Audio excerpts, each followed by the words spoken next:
जर विपरीत झाडं आपल्या घराभोवती असली तर त्याचा काय परिणाम होऊ शकतो हेही आपण पाहूया. कारण जसं चांगलं परिणाम आपण पाहिला तसाच काय परिणाम होऊ शकतो. कारण कित्येक घरांच्या भोवती अशी झाडं असू शकतात आणि मग ती झाडं असल्यावर त्यांच्यापासून आपल्याला काय त्रास होतो हेही ते लोक अनुभवत असतात. मग ते त्यांच्या लक्षात आणून देण्यासाठी आपण कोणती झाडं कोणत्या दिशेत असू नये याचाही विचार करणार आहोत. तर पूर्वेला पिंपळ असू नये की ज्याच्यामुळे त्या घरातल्या लोकांना अग्निभय असतं. कारण पूर्वेला आपलं स्वयंपाकघर असतं पहा, आणि पिंपळाच्या झाडाच्या मुळ्या या दूरपर्यंत पसरतात आणि मग जर त्या आपल्या अग्नीपर्यंत आल्या तर त्याचं अग्निभय आपल्याला राहतं. म्हणून पूर्वेला पिंपळाचं झाड असू नये. त्याचप्रमाणे दक्षिणेला प्लक्ष नकोय. प्लक्ष जसा उत्तरेमध्ये शुभ आहे तसा दक्षिणेमध्ये तो शुभ नाहीये, की ज्याच्यामुळे त्याच्यापासून निष्काळजीपणा आपल्या मनामध्ये वाढतो, चुका करण्याची वृत्ती वाढते आणि नक्कीच त्याच्यातून आपल्यावर संकट ओढवतात. म्हणून दक्षिण दिशेला लक्ष लावायचं नाही. पश्चिम दिशेला वडाचं झाड कधीच नाही लावायचं पहा, की ज्याच्यामुळे शत्रू किंवा शस्त्रभय त्या घरामध्ये राहणाऱ्या लोकांना शत्रूचं भय, खूप सारे शत्रू निर्माण करतो आपण आणि खूप साऱ्या शत्रूंचं भय हे आपल्याला त्या पश्चिम दिशेला जाणवतं.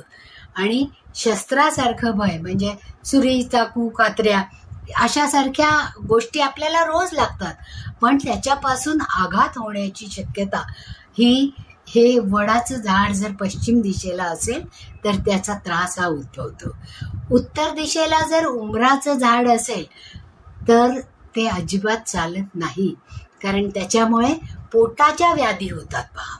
कारण उंबर हे झाड चांगलं आहे की जिथे आपण गुरुतत्व आहे असं मानतो आणि पाण्याची जेवढी जेवढी ठिकाणं असतात तिथे उंबर असतोच. पण ते उंबराचं झाड जिथे असतं तिथे ते जर उत्तरेला असेल घराच्या तर उदर व्याधी म्हणजे पोटांच्या व्याधी, म्हणजे मग पचन बिघडतं, डिस्टेन्शन म्हणजे पोटफुगीसारखे आजार होतात किंवा अपचन, पित्त अशासारखे आजार वरचेवर उद्भवतात आणि त्याचा त्रास त्या घरात राहणाऱ्या लोकांना सतत जाणवत राहतो. त्याचप्रमाणे घराजवळ काटे असणारी म्हणजे बाभळीचं झाड किंवा सावरीचे झाड अशासारखी झाडं मुळीच असू नये. त्याचप्रमाणे फळं येणारी सगळी झाडं म्हणजे चिक्कू, पेरू अशासारखी जी झाडं आपल्याला आवडतात पहा, ती झाडं, फळं देणारी झाडं आपल्या अंगणामध्ये असू नये. ती घरापासून थोडी लांब असली तर चालतात. म्हणजे फळं येणारी झाडं सुद्धा आपल्या अंगणामध्ये नको आहेत. तसंच दूध ज्याच्यापासून चीक किंवा दूध निघतो अशी झाडंही आपल्या घराजवळ असू नयेत, की ज्याच्यामुळे आपल्याला त्रास होतो, की ज्यामुळे घरातल्या लोकांना सतत आजारपण येतं, घरातल्या लोकांची संख्या कमी होते आणि सतत भीती जाणवत राहते. तर म्हणून ही झाडं आपल्या घराभोवती असू नये असं आपल्या ऋषीमुनींनी सांगितलेलं आहे. म्हणजे प्रयत्नपूर्वक अशी झाडं जर आपल्या घराभोवती असतील तर ती हलवून दुसरीकडे लावावीत, की ज्याच्यामुळे आसपासच्या घराची जी वृक्ष लावलेली असतील त्यापासून घराचं आपल्या संरक्षण होईल, घरामध्ये समृद्धी येईल आणि घराच्या उंचीपेक्षा जास्त उंचीचं झाड हे असूच नाहीये घराजवळ, ते घरापासून बरंच दूर असावं. म्हणजे अशासारखे नियम आपल्या ऋषीमुनींनी आपल्याला घालून दिलेले आहेत.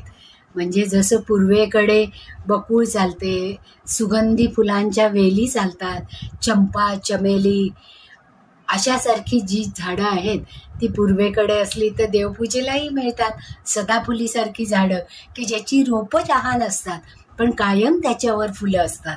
त्याचप्रमाणे जास्वंदी गणपतीला आवडणारं झाड तेही असावं जे बारमास फुलं देतं, किंवा मंदारचा वृक्ष की ज्याचा सुगंध हा चांगला फुलांचा येतो आणि ती फुलं जास्तीत जास्त देवपूजेला वापरता येतात. म्हणून पूर्वेकडे अशा प्रकारची झाडं लावावीत आणि दक्षिण, पश्चिम आणि उत्तर या दिशांना दक्षिणेला औदुंबर, चिंच, सुपारी अशी मोठी मोठी वृक्ष लावावीत. तर पश्चिमेला पिंपळासारखी किंवा अशोकाची उंच झाडांची भिंत करावी. त्याचप्रमाणे उत्तरेला प्लक्ष, आंबा, बकूळ, रातराणी किंवा कवठी चाफा अशासारखी सुगंध देणारी झाडं असेल तर त्या घरामध्ये आनंद आणि समृद्धी, समाधान हे सतत नांदत राहतं आणि त्याचा त्या घरातल्या लोकांवर जास्तीत जास्त परिणाम होतो. कारण आपण या पंचतत्वांचा म्हणजे पृथ्वी, अग्नी, जल आणि वायू त्यामध्ये असणारं आकाश या सगळ्या तत्वांचा योगमय उपयोग करून आपल्या जीवनामध्ये घेतो. म्हणून झाडं आणि वनस्पती हे आपल्याला आनंद देणारी असतात. मग अशासारखीच झाडं आपल्या घराभोवती असायला पाहिजेत. म्हणजे जसं घरातली कोणती झाडं असायला पाहिजेत त्याचप्रमाणे घराभोवती कोणती झाडं असायला पाहिजेत याच्यावर आज आपण सविस्तर चर्चा केली. आवडलं असेल तर लाईक करा, सबस्क्राईबही करा आणि हीच माहिती तुमच्या सगळ्या नातेवाईक किंवा मित्रमैत्रिणींपर्यंत पोचवायची असेल तर शेअरही करा. पुन्हा भेटूया पुढच्या व्हिडिओमध्ये. धन्यवाद.